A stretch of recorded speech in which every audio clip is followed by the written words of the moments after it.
Hey everyone, welcome to Corruptahoma Unlock the Truth, the pre-game show.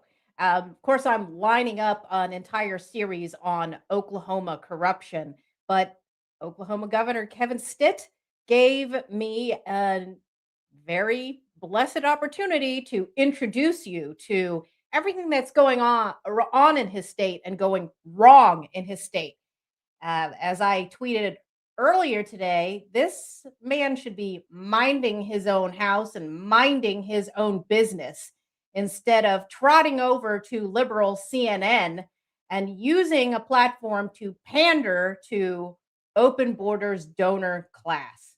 It's really quite amazing. And I have a very special guest, the perfect guest, to introduce you to the dirt, the red dirt going on in Oklahoma.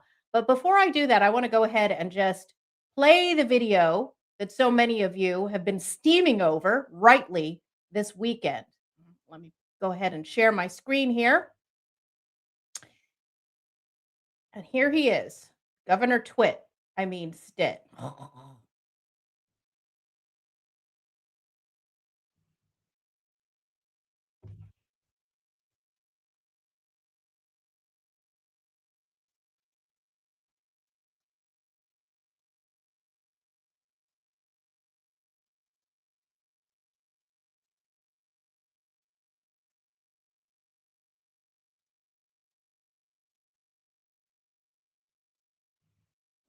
Americans don't like what they're seeing right now.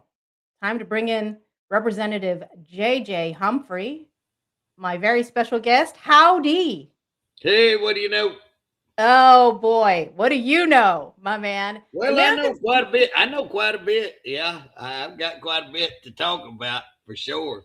There's never any end to the stuff that we've got going on. Yeah, absolutely. Americans don't like what they're seeing right now. What was your response to seeing Well, the governor of it's your not. state? Yeah, it's not just me. It's the whole state of Oklahoma, or at least you got to remember that he represents Red Oklahoma. He represents the heartland of Oklahoma. And again, when we're talking about the Republican Party, when you go on the Communist News Network and then you team up with Maryland, we know Maryland's got to be a Democrat, and you team up with them to talk about, and you get on there on CNN, and I mean, he looked like a possum eating sweet potatoes, talking about, hey, just we gotta just open these borders up, and we got to get along. Let's get these criminals out, but let's keep everybody else in. That is the craziest. I mean, for him to be Oklahoma, and again, it really saddens us because he has done some good things on the budget, but when it comes to his agencies and when it comes to these policies, and again, a lot of people want to say this is not, he just had a one offer, a bad day or something like that.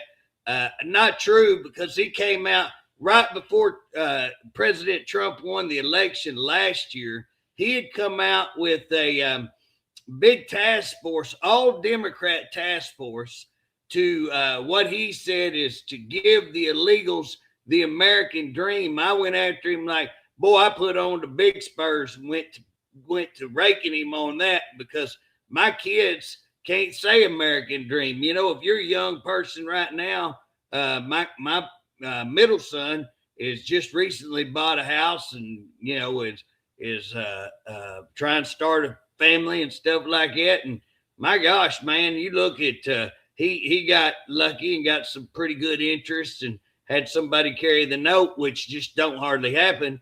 But you know what I'm saying? For a young person, young couple, my gosh, you can't even. And here he wants to give it to illegals and give them better jobs, give them more education. What he was talking about, created a task force to bring them on in here to Oklahoma and let us give that away. And again, that's what he's talking about here. We have laws in bringing people. So if there are people from other countries that want to go to work, and we have companies that want to bring people to go to work, and I work with all kinds of companies that do that. Absolutely, that's great. And we have a process to do that. And what we ought to do, is fix that process to where those people can come back and forth, go back and visit their families, because right now they can't. They ever get over here, they can't go back because they can't work the thing out right. So let's fix that instead of let's leave all these millions and millions of illegals. And saying that in the wake of what's going on in Minneapolis and all of these other states that we see the massive fraud being committed by these so-called people that he say we shouldn't take out of our country. It's unbelievable that he would say something like that. Just unbelievable. So I want to give people some context here. And I know a lot of my followers on YouTube and Facebook and on X already know my background, but the very first of 3 books that I wrote on immigration was called Invasion, after the 9/11 terrorist attacks. And it looked top to bottom systemically at every open door, the front door, the back door, and all the side doors that have greatly sabotaged our national security.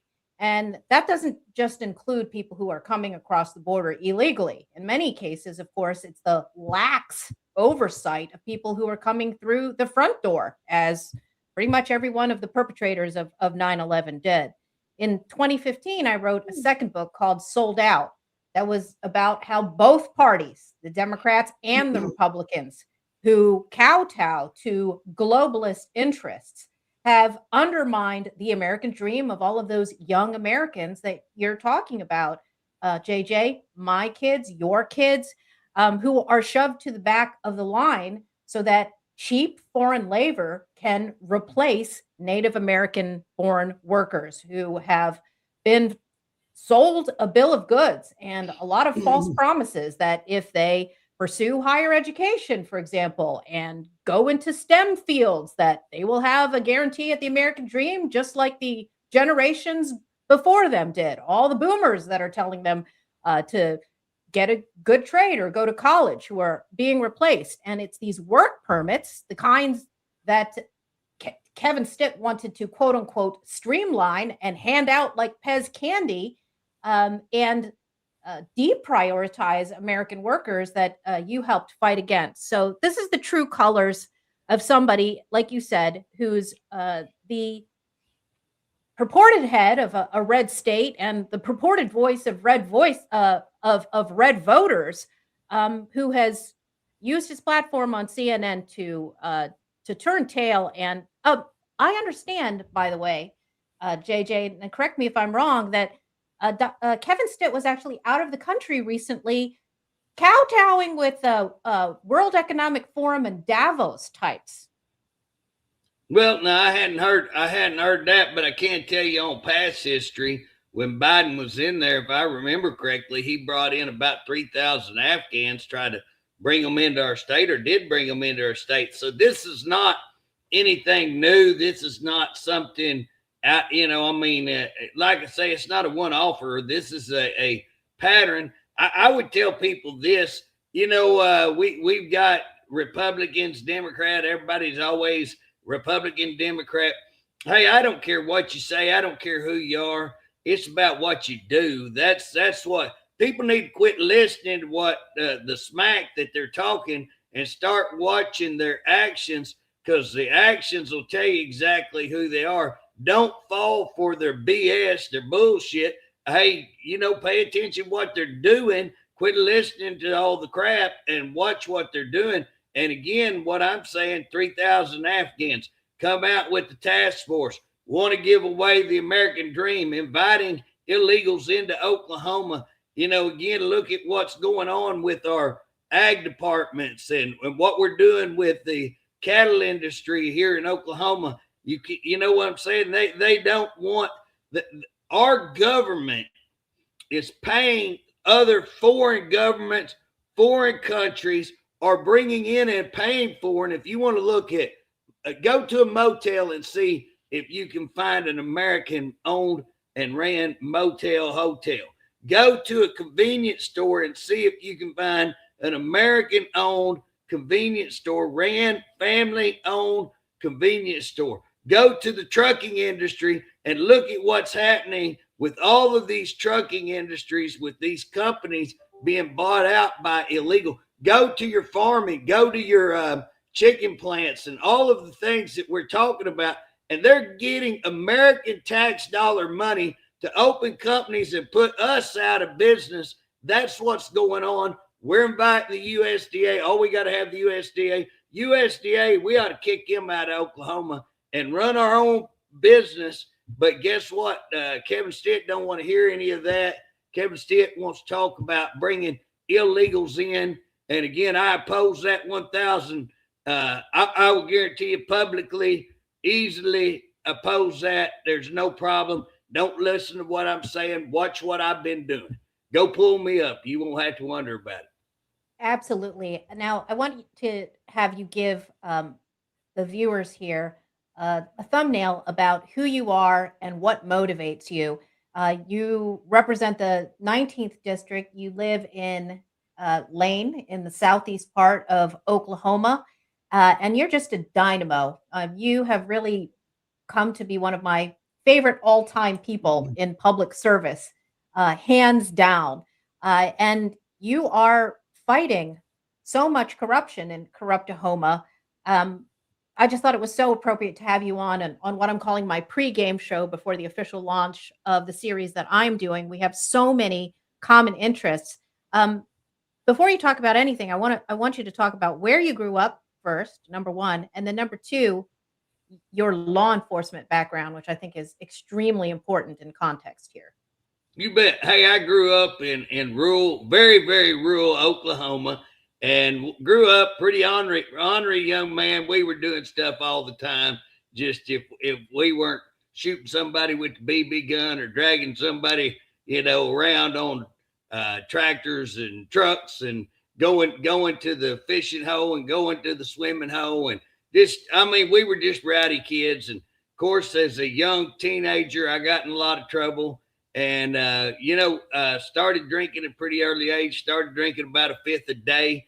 And so got quite a bit of trouble. I call that on the job training for a probation officer. So I become a probation officer. But I found an old trooper one time, should have took me to jail. He didn't take me to jail because he said I had a good sense of humor. And me and that trooper, he used to stop me about 3 times a week. And I used to call him, it was Trooper Arnold's bitch sessions, what I called him. But I actually got a lot of respect for that man. And he had a big influence. He doesn't even know what kind of influence he had on me. But he taught me into getting into a law enforcement class. I was going to college. And I was like, oh, golly, look at me. You don't think I could be a law enforcement officer. Anyways, I did get interested in law enforcement, quit drinking.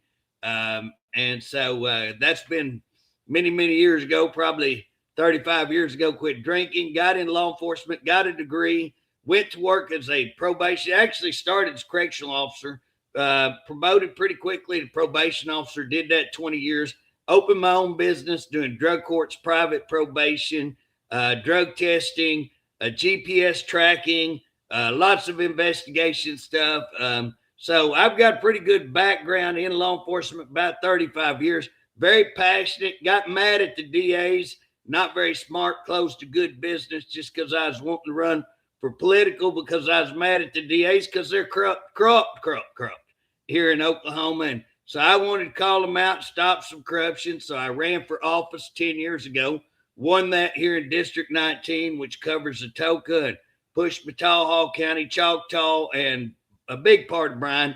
We're down to a smaller part of Atoka. I had a way bigger part when I first started. They kind of cut me out, got more Bryan and less of Atoka now. Still got those 4 counties. I'm running for lieutenant governor because I can't be effective where I'm at. And if I can't be effective, I just soon go home. So I'm going to step up to where I can be effective. But again, what I found out when I went up there, I love law enforcement. I love the court system. I think our court system is the very backbone. If we lose our system, and we have a lady who's got a blindfold, the blind lady of justice, because that lady, it doesn't matter whether you're Republican, Democrat, doesn't matter gender. It doesn't matter even if you're transgender. I disagree with you, but that's where we go. Even me and polar opposites ought to be able to go in there and get justice, get fairness, get rightness. That's what it's all about. But when we lose that, we've lost our country. Here in Oklahoma, I'm fighting to get that back because we have lost. We've got a very, very corrupt system in Oklahoma, and that's the DAs and that's the judges. I think scattered some law enforcement. We've got great law enforcement people. We got great judges across the state, but there are pockets of deep, deep, deep corruption, and we have it all the way to the top level, to the Supreme Court. And I'd call out the Supreme Court justice. He's corrupt as hell. He needs gone. Absolutely. So this is super important.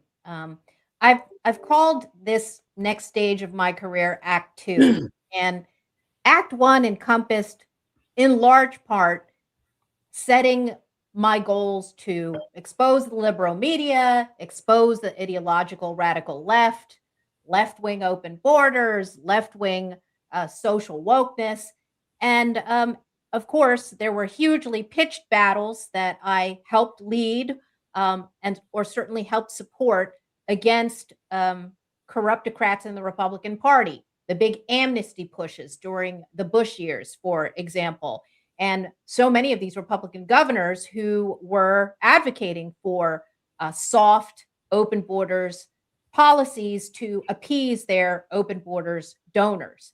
But for the most part, I've been known on cable TV, in my documentary series, on social media, as primarily a crusader against the left. But I've always said that if the Republican Party and the right does not clean its own house, it has no business talking about any of the dirt and the evil and the weakness on the opposite side of the political spectrum. And that's why I think that your lieutenant governor's campaign and your presence in the state house in Oklahoma is so important.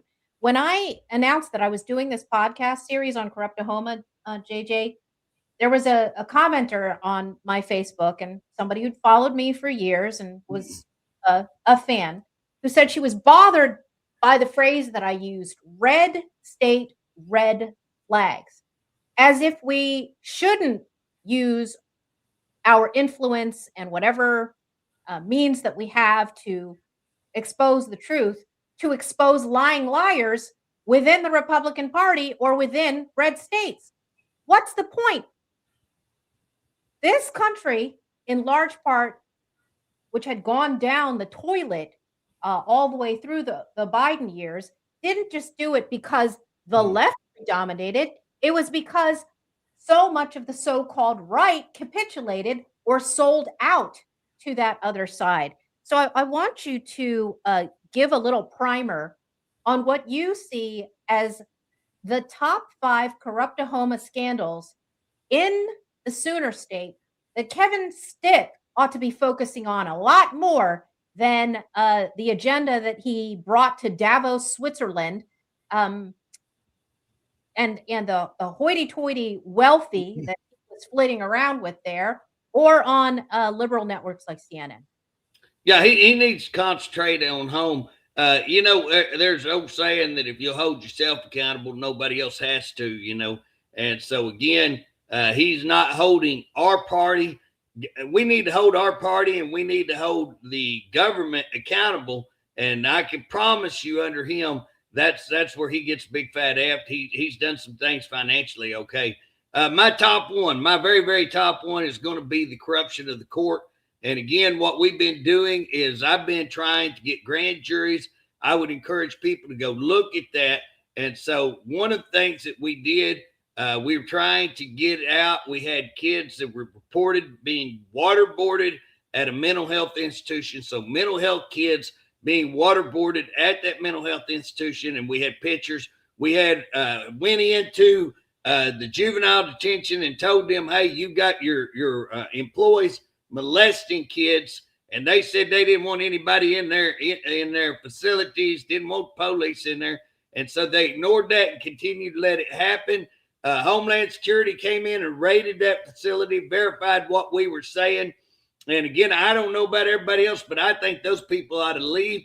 In fact, the head of OJA, knowing all that, got promoted to the head of DHS. He didn't leave. He got promoted when he knew kids were being molested and let it happen and let it continue. I don't know about everybody else, but I don't even think firing's good enough. We ought to be talking about, should we be looking at criminal charges? So we get all this together. We put it together. We have some top government officials trying to stop us.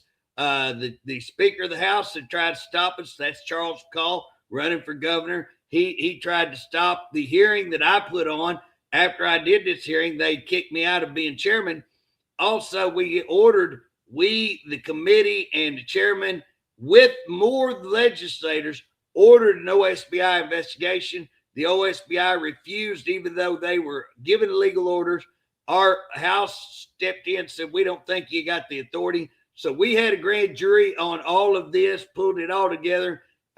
Charles McCall stepped in, filed an application, what we call a motion to quash, to kill that grand jury. And so one of the things that come out of that grand jury was the election board counts the signatures. The judge said we didn't get enough signatures. We said, well, now, Judge, how did you certify that? Because how did you verify that? The board never met, and the board's the one that has to count the counts. They never met. And he said, not my problem. Well, we went back and got the chairman in writing to say they never met, they never reviewed, and they never certified, meaning they never counted them. So here we have the election secretary saying, oh, we got this many in, we counted them, here's how many we threw out, and here's how many we certified. Now, here's what's funny. We can prove not only that is a lie, but we can prove some other things that was said was a lie. We can prove it. And we have the chairman's. So we give all this to the to that judge, and he refuses to set aside his ruling. And so we appeal it to the Supreme Court. Now, you got to hear this, because this is how corrupt the court is. We appeal it to the Supreme Court, and the Supreme Court justice is named in this petition. So he can't rule on his own case. Guess what he does? He tries to kick it out. We prove him wrong on that. We also prove that he's having improper communications with the politician McCall. And so we prove that. He sets that aside, but then he comes back and says, nope, I'm going to rule that we're not going to set aside the ruling of the lower judge. So we're not going to let you have your, because we're going to say that you didn't get your numbers. And the reason he said that is because we did not put our appeal on cardstock. We didn't cover it with cardstock. Now, that's what he listed. So he's sitting on his own case. Judge, you can't sit on your own case. Go back and take Ethics 101 remedial class, because you obviously flunked the first class.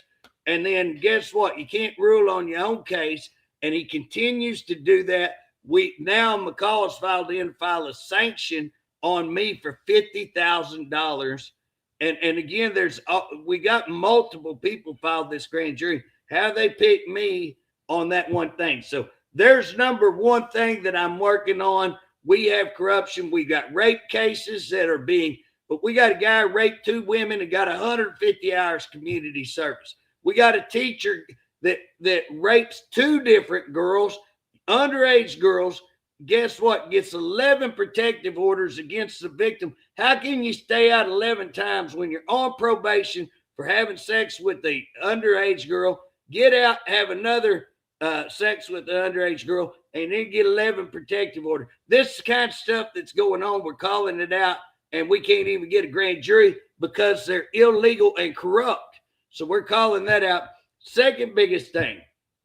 This is something that Kevin Stitt, I have told him, they have not shown any interest in, but our DAs are committing fraud across the state because they are doing what they call DA supervision. They have lost in the appellate court. They know what they're doing is fraud. They know they've got to actually do supervision. So if you say that you're doing something that is a lie and you're taking money in false pretenses, it's fraud. That's what they're doing. I caught them. Now they're hiding their money, and the way they're doing it is they collect it all, send it to Oklahoma City, then they send it to the Capitol. Capitol turns around and gives it to them in their budget. It's money laundering all day long. They're breaking the system. But here's worse: hold on though. Just a pause. Explain for people what you mean by this supervision racket. It has to Okay, do with fees that are charged, right? sure. So here's what happened. They started charging supervision fees. When they started, they were getting cases that didn't amount to anything, but they figured out, hey, this is a pretty good money racket. Okay. So they started getting more and more and more. Then we had 780, which was where we reduced all the crimes down, like possession, down to misdemeanor. So they got all of those cases. All the cases of $1,000 less was a misdemeanor. You steal $1,000 less. Now they started eking into the felonies. Now they're just taking all of it, most of it. Now, some of it still goes to the Department of Correction or private, but most of it is going to the DAs. So they've hijacked the entire system. Now, they sued a judge because the judge wouldn't give them the probation. They said, Judge, you can't change our plea bargain. You don't have the authority to change our plea bargain. They took the judge to court. The lower court said, yes, the judge is sentencing authority. All the DAs together, DA's council got together, appeal that, and the appellate court come back and said, the lower court's right, and they gave a little bit more. The $40 must be used for the actual act supervision during the actable period of time the offender's on supervision. That means two things. It's earmarked for supervision. They can't use it to fund their office, and it means they actually got to do what they're saying. They can't just collect money and claim to supervise. They actually got to supervise. Now, here's what's funny. That was 2012. They came in when they lost and passed another bill in 2013 that says that we can collect money whether we supervise or not. That's called prosecution fee. That's where they play a game with you. It's because they will come in. So when I reported all this to Gittner Drummond, the AG, he comes back and goes, JJ doesn't understand the law. They can draw $40 whether they supervise or not. Well, Mr. AG, I may not be as stupid as you think, okay? So, yes, they can. That's called a prosecution fee, brother. Get up and study your law. So that's called prosecution fee. Prosecution fee did not null and void what the appellate court said. And the appellate court said if you charge a supervision fee, here's the two things that's got to happen. Guess what? They're charging supervision fees. They're fraudulently, and this is a bunch of lawyers, so they ought to be smarter than me. They're doing it. They knowingly, willfully, intentionally are breaking the law. They send other people to prison. The last I looked, I studied $55 million, tracked $55 million. And when it left their hands, it's fraud. When they send it to the Capitol, they can no longer use it for supervision. It is fraud all day long. They know they're committing fraud. They're intentionally doing it. They conspired with House leadership to do all this. So it's actually a conspiracy to commit a crime you throw in there. Now they're sending it over to them, returning it back to their budget so they can get away from following this court order. It's corrupt as hell. It's corrupt. How much? And that's our top law enforcement. Yeah, right. Bottom line, how much money are we talking about every year? Well, I looked over a little time period there. I think 3 or 4 years is $55 million. The year I jumped the mountain that we had a big fight over it, 2019, when I had a big fight, I finally said, we was almost going to blows. I said, hold on, how much are y'all using to fund your office? They whooped out a receipt. They had it ready, $19 million that year. Hand me a receipt for $19 million. I said, oh, hold on. I'm not the smartest cat, but I thought y'all couldn't use this to fund your office. And then we had another big brouhaha, and they got up mad and left. And the old boy called the meeting, walked around, and he goes, you're not as stupid as you look. I said, well, I'll take that as a compliment today. So again, we've got them dead banger. And the problem with this is it's not just the money. But here's what's happening. If you're in trouble and you come to me as a DA and I'm offering you myself, I'm no longer a fair and impartial. If I'm making money, I'm no longer fair and impartial. You're guaranteed by Constitution a fair and impartial court. Can I get a witness? You ain't fair and impartial if you're making money off of every person. So again, that's a huge problem. Second is I'm going to offer you, I'm the plea bargain.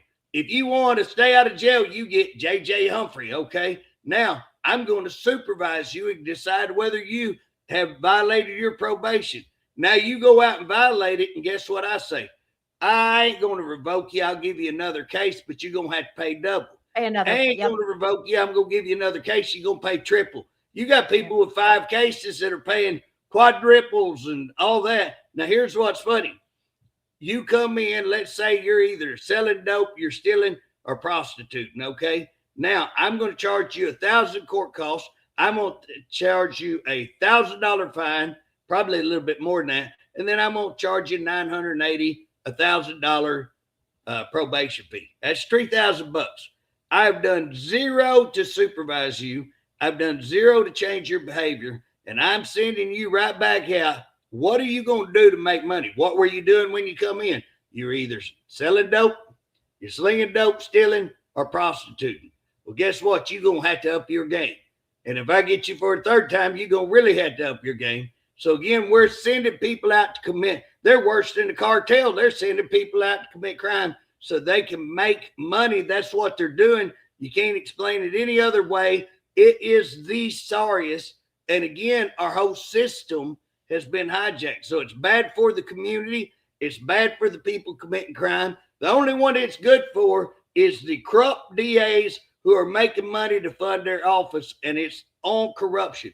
And again, I don't know whether they should go to jail. That's a conversation we ought to be having, but I can tell you we need to shut that down. These are the top law enforcement people in our state, legal minds. They know dang good and well what they're doing, and they're intentionally breaking the law to fund their office. Now, there is no question in my mind. So that's the number 2. That might tie into the same thing. That's corruption of the court. And again, we're seeing them destroy evidence. So you know the cases I'm working on. Me and you've worked on some. In fact, some of the people in the case we worked on were putting out on the on Facebook today some really great videos. But anyways, we're seeing them destroy evidence intentionally and nothing being done. I mean, we catch them red-handed. They're having improper communications. That's the AG himself. And the appellate court, the head of the appellate court up there, Lumpkin, and AG Drummond, caught red-handed having ex parte communications. Guess what? Has anybody took their license? Has anybody done anything? These people aren't going to jail who destroy and hold back evidence, who falsify evidence, who commit perjury. And we've got it on a massive scale. This is not, if you have one case, okay. But when you have a pattern of cases, a bunch of cases, then something has to be done. And that's what our court system has right now. So that's a big, big issue for me. So I don't know. I guess I throwed about 3 right there, really bombshells, but I don't know whether I get to count that as one. Another thing I'm working on is broadband. We have seen a huge, very, very political. Stitt's got a very, very political board set up for broadband. My understanding was they got $1.3 billion on one dump of money, which is COVID, ARPA, and what they call BEAD money, broadband money. That $1.3 billion went to that board. The board gave itself about 61% of that money. I don't know about everybody else, but that sounds corrupt as crap. I mean, that don't have that's we got a word. I've got a filing cabinet down there in my office that I keep. It's a big one of them big ones, and it's called sketchy. We'll go G-rated stuff, sketchy stuff, okay? And this would go in the sketchy stuff file. In fact, my sketchy stuff file is about to run over. I may have to start sketchy stuff too to get in that file. But guys, this is corrupt, and we need to. And I have turned this over to the FBI. They are looking into that. Another thing is that I got to looking into our jail losing insurance, and I started studying that and have found massive corruption. I believe massive. I believe that we're looking at Sherman antitrust laws. I believe that we have a group of attorneys who are massively breaking the law, not just in the county business, but in the cities. They've got the whole state wrapped up. If you went back and looked, 2015 state auditor called them out on it, 23 things. All of a sudden now the state auditor's not reporting on it. and now they've put themselves on steroids. And I think we need to investigate that, look at that. In fact, if we get this grand jury, some of that's tied into this grand jury that we're asking. So we've got a lot under the surface that they don't even really know. I think they kind of do know. I think that's why they're trying to kill it so hard, is this right in here. And then you have the corruption of the agencies. And so you've got DHS that had $100 million gone. We have case after case after case where, whether it be foster care, whether it be adult protection, whether it be child protective services, that they are falsifying information. They're taking kids without court, without due process. We have massive cases of this, case after case after case. Again, that's some of this grand jury stuff. People wanting to have grand juries all over the state on this kind of stuff. So we've got massive, but they had 100 million. Another thing, they've got the daycares where they're closing about, I want to say, I'd have to go pull the numbers, but I want to say above 500 private daycares are being shut down while they're opening like 1 million for the state. So what's going on with that? And that's what we see in these other places. So again, when I'm seeing it in other places where that's massive fraud, and we see this kind of activity going on, 500 private, and all of a sudden the state's getting all this money, who's all that going to? So we need to look at that. I want to look at that big time. Mental health, we don't have any mental health beds. One of my solutions on getting the criminal justice away from the DAs and trying to create, I got a whole 3-hour plan put together on how to fix all this, including mental health. But we had no mental health beds. That means we got people walking out on the street. We got a homeless problem. That means we get people in the jail, and that's why our jails are getting sued, because we're not a mental health facilities and we're not set up. And we got a lot of mental health people going to DOC who ought to be going to mental health places if we get it right and get them in there before they commit heinous crimes. And we could stop a lot of crimes if we get those. I've got a plan to tie all of them, but we had 43 million missing, had 100 million missing from DHS last year. Nobody did nothing. Nobody answered for that. 43 million from mental health. I think it's much more. I think it's on in the 90, probably 100 with them, I think, but 43 they documented. So 43 million, still a little change. That's a little change to be missing. Michelle, you know, you can look at me, tell I'm a little bit country. Guys, here's the deal. I've had to track a horse time or two, cow time or two. If you're tracking one, they're easy to lose. You're tracking 100, they're a little bit easier. Tracking 1 million, hey, blind man can find 1 million horses trail. But when you're tracking 100 million, can I get a witness? 100 million, even Ray Charles, blind man, ought to be able to find that in the dark, okay? How can we have 100 million gone and not have anybody find it, held responsible? Hey, just give them another 100 million, give them another shot at it. Let's see what they do. That's what we're doing. Then last one, DOC, we have people being raped on a every day, third world country prison. The people who are running, if their mouth are moving, they're lying. They are the biggest liars ever in the world. And so, again, they have extortions going on. They've got rapes going on. They got murders going on. All you got to do is call the medical examiner, see if I'm right. It is horrendous. They're stealing money. I've caught them 100 times, stealing money, turned it into the AG. Nothing going on. And then my final thing is, this is what I'm going to leave you. I could go on all night, Michelle, on these things. But here's what I'm going to leave you. We had a little deal called McGirt. It was a lawsuit on tribes, okay? Now, when we ruled on McGirt, that means that all of the felony cases that had tribal influence, had tribal person, they got moved off of our state felony docket, moved over to the tribal docket, which is also felony docket for heinous crimes, okay? Now, I was sitting in a room with 34 of the criminal justice experts at the Capitol. I can tell you there's about 3 in the room that actually do what they even had any kind of experience.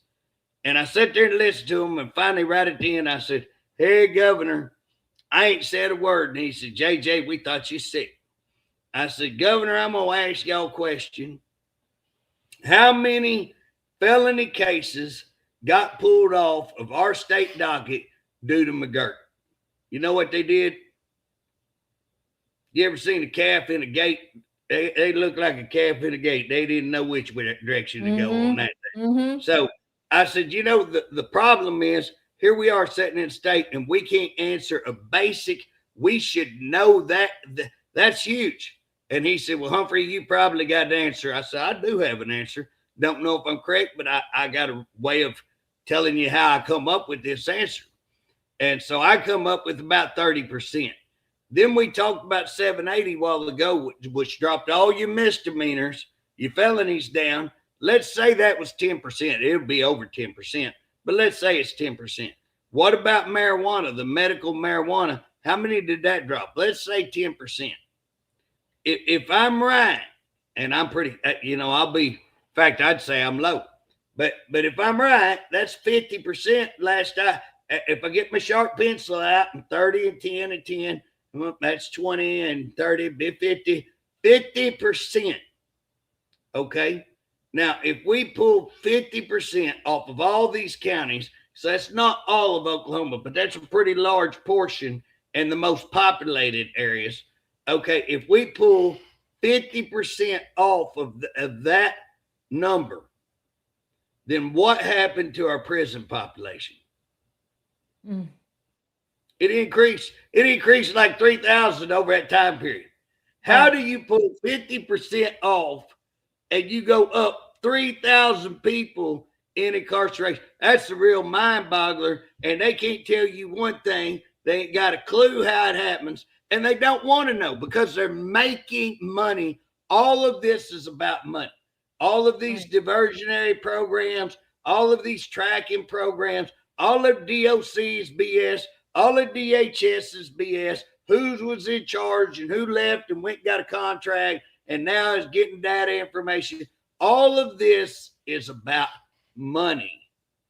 And it's time somebody call them out. And it's you who are doing it. I want you to tell people where the former DOC department head went. Oh, absolutely. So in April 3rd, he was still DHS director. Now you got to understand the corruptness of where he come from. So he was over OMES, that he was the top CEO, and he got run out of there. If you remember, I turned him in on a bunch of COVID money missing, ARPA money missing. Hey, he had barbecue. Y'all remember Swadley's barbecue? He had barbecue stains all over him because all that money that got missing. So they snuck him out and took him over in the middle of the night, made him director of DOC. He had zero knowledge, zero training, zero education. But the minute he got that, guess what? He turned around and gave himself a $90,000. The job paid $185,000. He gave himself a $90,000 raise without any authorization. I sent in, I got the paperwork proof he don't have authorization. Called embezzlement all day long.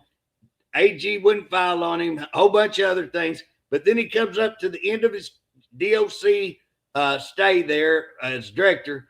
April the 3rd, I think it was. We can go back and look. He gets a contract with Leo Technologies, which is an AI company, a technology company. So they do AI contract. My understanding, it was $1 million contract, but it's $1 million each year. It's renewable for 4 years, I think. So I think it's a $4 million contract, not $1 million contract. And then he turned around and run over to about October the 3rd. And guess what? He goes to work for guess who? Leo Technologies. Illegal as heck. Illegal as hell. I turned it into the AG, and guess what? You got the standard. Oh, JJ, leave him alone. He's gone. And just, let bygones be bygones, and everything's going to be good. Unicorns will be able to run through the field, and everybody's going to be happy. Go back on down there and hunt Bigfoot, and everything will be good. That's our AG. Hey, y'all need to look at that. Don't vote that guy governor, man. Just don't do it. I'll go out and say, hey, you know what? I'm just hitting the surface of the stuff I've turned over to him.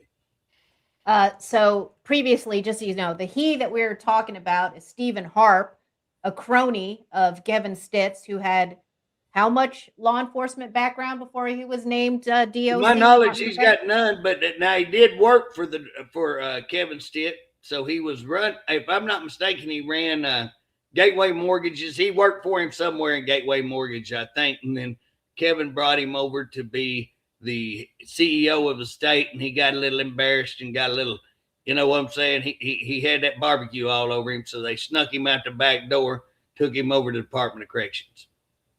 Yeah, and this kind of crony government, of course, runs rampant in D.C. It certainly ran rampant during the Obama administration. I wrote an entire book on it called "Culture of Corruption." But the theme that we're getting back at here, just to tie things together, is that we need people on the right who are policing the corruptocrats in one of the reddest states in the country, predominantly Republican run, traditional values, and purportedly Christian leadership, many of whom do not certainly abide by the Ten Commandments, let alone the state and federal constitutions. And so the work that you're doing, JJ, particularly on prosecutorial abuse, I mean, you have been a leading voice on so many of these wrongful convictions. You've been a leading voice in blowing the whistle on these illegal, unethical ex parte communications between judges at the highest levels and prosecutors whose agenda is not the pursuit of justice, but the pursuit of convictions at any cost, even and especially when it means destruction of evidence, suppression of evidence, and trampling of every one of the constitutional rights of defendants, whether they're guilty, not guilty, or factually actually innocent. So the reason why I'm focusing on Oklahoma, JJ, is it is an object lesson. If a state that has such a good base of people of the electorate tolerates the kind of corrupt leadership that it seems to run in their DNA. This is decades upon decades upon decades. People are very aware of the famous cases of Richard Glossip, which you have been a huge part in shedding light on. Julius Jones is another one. Of course, the Daniel Holtzclaw case, which is what brought me to Oklahoma in the first place, many others. But this stretches back, and we've talked about this in just the last piece I want to talk about, again, as an entree into when I introduce the official series, is what you know about Oklahoma County's scandalous history with prosecutorial and forensic misconduct, particularly with the Hang 'em High notorious prosecutor Bob Macy and his sidekick at the crime lab, Joyce Gilchrist. Well, I was speaking not too long ago, and I said, hey, a lot of people don't know that Macy and Gilchrist, they spawned children, and I laughed, and people may not get what I'm saying, but what they did was they trained up a bunch of praters, a bunch of Fern Smiths. I'm trying to think of there's another female that was involved in Smotherman is her name, Smotherman, and again, it's not just them. We see judges, we see all of these people coming out, and again, we've seen in Richard's case, we've seen people even out in Duncan and out in Sayre and all that, kind of trying to come into this case and trying to be involved and say, hey, we need to make sure he goes ahead and gets executed, regardless of us being able to prove that they destroyed 10 key pieces of evidence that the DAs told them to destroy. They instructed them, and we have that an affidavit in writing, okay? And that we caught them perjuring themselves and telling the witness, supporting perjury.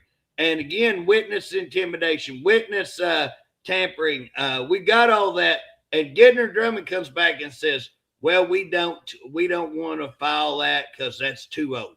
Well, tell that to the guy that's sitting in prison 27 years. I've got multiple Tremaine Woods that we caught the AG and the appellate court having conversations. We got another email where the judge that was sitting on Richard Glossop's case, and we're trying to get her out because she's good friends with the Fern Smith who's destroyed evidence, and this judge is sitting on her own case to rule whether she is biased or not. You keep making stuff up. And then we get an email from the two slapping, high-fiving because they've went around and got off on, I think it was the Brady stuff, and they're going on vacations overseas together. And she go, well, we're not that close, Wow. And we catch them just crump in this email. Nothing done to them. Nobody's doing anything. We catch some of the DAs lying in Tremaine's case where they're going in and falsifying that one of the witnesses, because they're trying to make her look like Mother Teresa. So they're going to go in and even though they have a report that says she violated every rule, she violated everything, and oh, by the way, she's involved in a murder, she's involved in conspiracy to commit robbery, they walk in there and say, Judge, she successfully completed probation and we want to dismiss her whole case. Now, how in the world can you do that's perjury on the court? That's a lie. It's a crime, and yet they did it. They marched her down there, presented her like Mother Teresa, and again, this is the stuff that we're talking about, that people are getting convicted on them lying. Who would lie to convict a man of death? You know what I'm saying? Why would you even do all that? And then when we're talking about Macy and Gilchrist, people do not know these people got caught red-handed, destroying evidence, falsifying evidence, tampering with evidence, DNA evidence, lying about the whole thing. And then guess what? We got, what's Miss Taylor? Is it Elizabeth Taylor, Elaine Taylor? Which one? Elaine Taylor. Yeah, definitely Elaine not Taylor. Elizabeth. Yes. Guess what? Hey, there's another child that was spawned out of this corruptness. And again, here they created these children. And so following right suit, why wouldn't you? But on video saying, oh, we just take evidence down to the riverside every once in a while, dig a big hole, throw it off in there, set it on fire, roast a few weenies and have a good time. And then we bury it all. It's all good. Everything's great. We ought to just be able to do that. It's just a thing here in Oklahoma. Hell yes, let's destroy evidence. Ain't nothing wrong with that, That's the attitude that they have. And again, I'll get right out there and just say it like it's just, well, yeah, that's what we do. I mean, don't everybody do that, And I'm not over exaggerating. Y'all people think I'm exaggerating. I like to have fun and I kick around a little bit, but I'm not. That's the honest truth. That's what's going on here in Oklahoma. And I'm not overbuilding that. That is the truth. That's absolutely right. And what I want people to know, especially about you, and we haven't talked about your fights on open records. I keep saying this is the last thing we'll talk about, but you are just such a font of knowledge, wisdom, strength, and character, principle, all of the things that people wish they had in politicians, not only in DC, but their own backyards. And you're there and you're running for lieutenant governor. You care about these things. And when it comes to open records and documentation, what people don't understand about you who are just hearing you for the first time, you've got receipts. You have the goods. You have shown me and shared with me so many original documents. And what I hope to accomplish with Corruptahoma, the series, as we prepare for the launch, is everything that we say is documented. There is hard evidence. And there are so many forces in Oklahoma that are wanting to block you from they're after me. Wanting to block you from being able to communicate with all of those important, brave whistleblowers in the government. And this is what we mean. There are so many good people in Oklahoma, the voters, the people in your neighborhood, your communities, your small business owners, your farmers, your ranchers. But here you have your own leadership in the Republican Party blocking you from open records and wanting you to sign on to unethical deals to sabotage the Open Records Act. Could you please explain this for people? Anybody who cares about transparency across this country needs to understand what Republicans are doing to the best public servants in this country.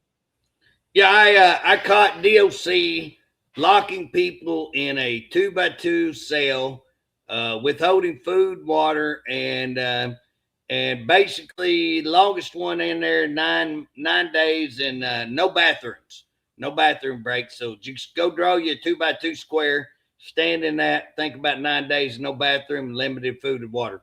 Their own employees turned them in. Whistleblowers came forward, turned that in. I got a hold to DOC in writing, said, hey, this is going on. They said, nope, nope, you're mistaken. So I turned it over to the media, and they got mad. So they said I could no longer come and look at records. Now, here's the funny part, because they sent me an email. They're not bright. You know what I'm saying? I'm not the brightest bulb, but they're plumb out. You know what I mean? So here's the thing. They wrote me an email, said, we have an agreement with your leadership, House leadership. Now, get this, my own people, and they have an agreement with our House leadership that I no longer can have records. Now, I'm chairman of corrections over them, and these bureaucrats, non elected bureaucrats, telling me I can't have what's supposed to be public records. I'm in their chain of command. I don't even need public records. I'm supposed to be able to get them, period. But they're public record. So how are they going to keep me from it? And they said, our leadership, their leader, they made an agreement. They put this in writing. And then they said, if I wanted to look at anything, I'd have to come to their office, sign a non-disclosure saying I can't talk about anything. Now, can you get that public records? And I can't discuss anything. So I spent the next month saying, hey, can I have this? And they'd write me back, hey, you little crackhead, you can't have nothing. And then I'd write them, say, oh, could I have this? And they'd say, JJ, we done told you. And so I got all the emails. I laughed every time they sent them. Finally, about 6 months later, I go, hey, y'all do know that what y'all been saying the last 6 months is a violation of Open Records Act.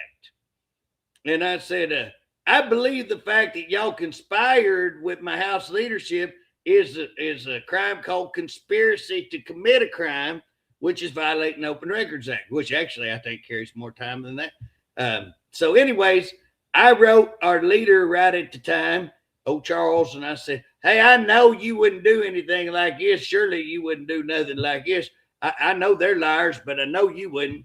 I get crickets. He never responds to me. So I wrote his attorney and said, hey, the House attorney, I said, can they do this? Is this an open records? He said, if this was done, it was open record. I said, well, it's right there in the email.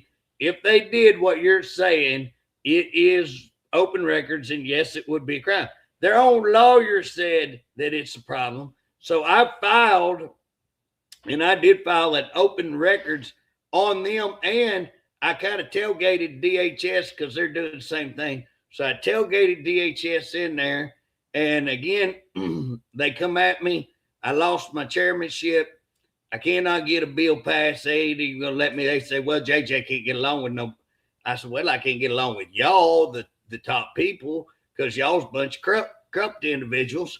But I get along fine with other people, Again, I'm going to get them. They went after me. They put out a video saying I'd never said I worked for DOC. They made every DOC employee watch a video saying that I'd worked for DOC. I was a terrible employee. I never promoted. I was disciplined all the time. Here's what's funny. I promoted 5 times. They were mad at me a little bit, but I never got disciplined. I never got 1 day suspended because I beat them all the time. And so, again, I contacted DOC in a open records request and said, I want to look at my promotion. Guess what? Promoted 5 times. I got the records prove it. I said, I want to look at my discipline. Oh, we don't have your discipline. We don't keep that past 2 years. They're lying, but I've got them on record saying, so then how did y'all go out on this video and trash me? And that's my private employment records. Doesn't matter if I'm a legislator. You don't have the right to take my private employment records. Then we turn around and they try to trash me on removing me from chairmanship. And then here the other day, like I say, McCall's filed a sanction, $50,000, just saying I'm going around the state being frivolous and stirring up crap. He is true. I am stirring up a lot of crap. But then DHS files on me the other day for ethical violations and said that I kept a file for 2 years. And I laughed when the investigator come. I threw down a email that said, I wrote them and said, come get your file. Then I wrote them back and said, thank you for your prompt pickup of this file. And they wrote me back, welcome. And I was like, boom. So we got them online. So they're after me like you wouldn't believe. And we're going to keep on. I tell people this is my 1776 moment in my life. You know what? A lot of people may think I'm kind of corny on thinking that. But here's the deal. This is what is the backbone of our country. We are the heartland of the country. And if we lose our, right here, Red, Oklahoma, if we can't maintain our court system, and if it's that corrupt, then we're going to lose our country. So I feel like, hey, I wasn't called to Washington, D.C. I'm called right here to Oklahoma. And again, if people want to make a difference, they can go ahead. Hey, them people that's running for lieutenant governor, I promise you, they take prettier pictures than I do. They're a lot more classy looking than I am. So if you want people that look classy, look awesome, real pretty, go vote them. If you want some politicians that are going to continue to work with corrupt lobbyists, corrupt corporations, and do all this underhanded stuff with all this money going every which way and nobody calling any account to any of these agencies that are corrupt as hell, if you want that, then vote for them other people. If you want somebody that is tested, tried, proven, maybe not as pretty, maybe not as classy, but will go in and shake a cage and bite somebody, J.J. Humphrey, that's your man. So that's what I would say. For Oklahomans or people who know people in Oklahoma, where can they find out more about your campaign? How do they reach you? Well, I'd say one of the big things is go to Justin Humphrey Facebook. And we're having videos on there. I just started. My kid is going to college for graphic designs. And so we started putting out cartoons. I'm having a real good time. So the first one was what the Humphrey is going on in Payne County. And then we show some corruption. And we show them a rapist walking free and politicians and judges trying to kill the grand jury. Next week, we're going to put one out, or a couple of days, maybe next day or two, we're going to put one out on politicians. And so we're going to have fun with some cartoons. I'm making videos on that, keeping people updated. Big deal on our agriculture. We hadn't got a chance to talk about very corrupt stuff going on right there with our Washington government, but Oklahoma government right tied into it. Again, our ag departments and these ag lobbyist people have sold you out. Ranchers, I love y'all down there in like your cattlemen's down there in your local chapters, Farm Bureau, your local chapters. I think Farm Bureau has made a curve. I heard their new guy's really actually coming back to us. I hope that is true. Want to give him an opportunity to see if he'll actually come back to the people. But again, these companies, these groups have sold us down the river. Our ag department sold us down the river. Our USDA, we ought to kick them to the curb. They're totally worthless. They're doing more for our competition than they are for us. These big corporations own everything. They own the seed. They own the farming. They've controlled, manipulated the markets from there, the equipment, everything you're buying, equipment, seed, hay, whatever. They're controlling all of it. The packers controlling. We're losing our herds. We're losing our food. And if we do not wake the heck up, we're going to lose our country right there. This is national security we're talking about. Ain't no more. People don't think the ag department and all this is that important. Guys, there is nothing more important right now than that right there is protecting your food system, because they're about to crash it. They're about to crash it, and we better wake up, and we better right here in Oklahoma. Hey, let's not worry about the rest of the country. Let's take care of business right here in Oklahoma, and let's show them how to save it. Get the right guy in there, and we can start calling it out. That's what's got to be done, is transparency, light, calling it out. That's what you got to have. Amen. Amen. This hour's just flown by, and we're going to have you back. And I could listen to you every day. I learned so much from you. We started out this podcast with Kevin Stitt on CNN saying, quote, that Americans don't like what they're seeing. Well, I'm hoping that over the last hour that Americans and Oklahomans in particular loved what they were seeing and hearing from you, JJ. So we definitely will have you back to do deeper dives on each of the pots of corruption that you continue to dig into. And all I can tell you, my friend, is that I pray for your safety and your health every day. I appreciate who you are and all the stuff you're standing up for. Kevin Stitt's wrong. The American people are sick of seeing their fraud, seeing their tax dollars stolen. They're sick of seeing a bunch of crazy, treasonous traitors confront our law enforcement who are out there doing an awesome job. And that's what Americans are sick of. That's what people I talk to all around Oklahoma, all over, are sick of that. They want to take, and they want to see people arrested. I would encourage. I wrote a letter to the president the other day. Man, we want to see some people. It's time to arrest some people. You've had a year. Let's get her done. You know, that's what I would encourage the president. You're doing an awesome job, president, but let's get them arrested. That's what the American people want to see. Hey, from your lips to the Trump White House to up above. Appreciate you. We'll talk again soon. Appreciate you. Bye bye. Bye, everyone. Thanks for joining us.